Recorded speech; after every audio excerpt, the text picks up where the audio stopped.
Hi guys, எல்லாருக்கும் வணக்கம் guys. என்ன காய்ஸ், சிஎஸ்கே பிளே ஆஃப்ஸுக்கு போகுமா போகாதான்னு கண்டிப்பாக எல்லாம் சந்தேகத்தில் இருப்பீங்க. இன்னும் 4 போட்டிங்க, 4ல் 3 ஜெயிச்சா கண்டிப்பாக நம்ம சென்னை அணி பிளே ஆஃப்ஸுக்கு குவாலிஃபைடு ஆயிடுச்சுன்னே சொல்லலாம். அதுவும் 4 மேட்ச்சு ரொம்ப முக்கியமான மேட்ச்சு. வெயிட் பண்ணி பார்க்கலாம் எந்த மாதிரி பெர்ஃபார்மன்ஸ் பண்ணுறாங்கன்னு சொல்லிட்டு நம்ம சென்னை அணி. அதுக்கு முன்னே நம்ம பத்திரனா பார்த்தீங்கன்னா தலை தோனியை பற்றி சில பல கருத்துக்கள் சொல்லியிருக்காரு. அவர் ரொம்ப நாள் அவர் மனசில் இருந்த சில பல உண்மைகள்லாம் சொல்லியிருக்காரு. அது என்ன ஏதுன்னு இந்த வீடியோ டீட்டெயில்டாக பார்க்கலாங்க. அவர் என்ன சொல்லியிருக்காருன்னா, தலை தோனி எனக்கு ஒரு அப்பா மாதிரி. அவருக்கு கிட்டேருந்து நிறைய நான் கற்றுக்கிட்டு இருக்கேன். ஏன்னு கேட்டிங்கன்னா, நான் ஒரு ஸ்ரீலங்கா டீமில் விளையாடுறதோட சென்னை சூப்பர் கிங்ஸ் அன்றைக்கி விளையாடுறது ரொம்ப பெருமையாக நினைக்கிறேன். அவருக்கே விளையாடுறது ரொம்ப மகிழ்ச்சியாக இருக்குது. நிறைய கற்றுட்டு இருக்கேன்.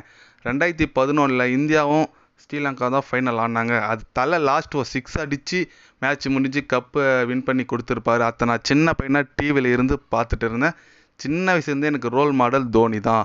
அவர்கிட்டே நான் விளையாடுறது எனக்கு ரொம்ப மகிழ்ச்சி அளிக்குது. எனக்கு சென்னை சூப்பர் கிங்ஸ் அணியில் வாய்ப்பு கிடைச்சிது ரொம்ப புண்ணியமாக நினைக்கிறேன். அதனால் தலை தோனிக்கிட்டேருந்து நிறைய நான் கற்றுட்ருக்கேன். இதுக்கு மேலேயும் அவர்கிட்ட நான் கற்றுப்பேன். நான் ஸ்ரீலங்காவுக்கு போனால் கூட அவர்கிட்ட தொலைபேசியில் பேசி நிறைய கற்றுட்ருக்கேன். அதனால் தலை தோனி இன்னும் ஒரு 2-3 சீசன் விளையாடினார்னா மகிழ்ச்சியாக இருக்கும்.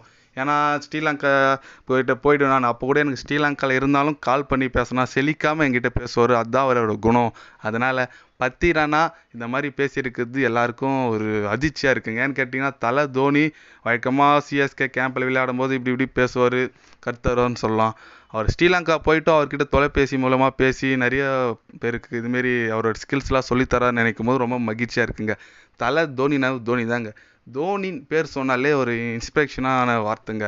தோனியை பற்றி நிறைய பேர் பெருமையாக பேசிகிட்டு இருக்காங்க. இப்போ ரீசெண்டாக முஸ்தபிசுர் ரஹ்மான் பார்த்தீங்க, அவர் நாடு திரும்பிட்டார் நேஷ்னல் டியூட்டிக்கோசரம். அதனால் அவர் கூட லாஸ்ட்டு பேசும்போது மாரி தோனிக்கிட்ட டிஷர்ட்டில் சைன் வாங்கிக்கின்னு அடுத்த வருஷம் நான் அவங்க கூட விளையாடணும் ப்ரே பண்ணிக்கிறேன் அப்படி இப்படின்னு பேசியிருக்காது நீங்கள் பார்த்துருப்பீங்க. அதனால் தலை தோனிக்கிட்ட விளையாடுறது எல்லாமே ஒரு பாக்கியமாக நினைக்கிறாங்க. கண்டிப்பாக இன்னும் ஒரு 3-4 சீசன் தலை தோனி விளையாடினா மகிழ்ச்சியாக இருக்குதுன்னு நான் நினைக்கிறேங்க.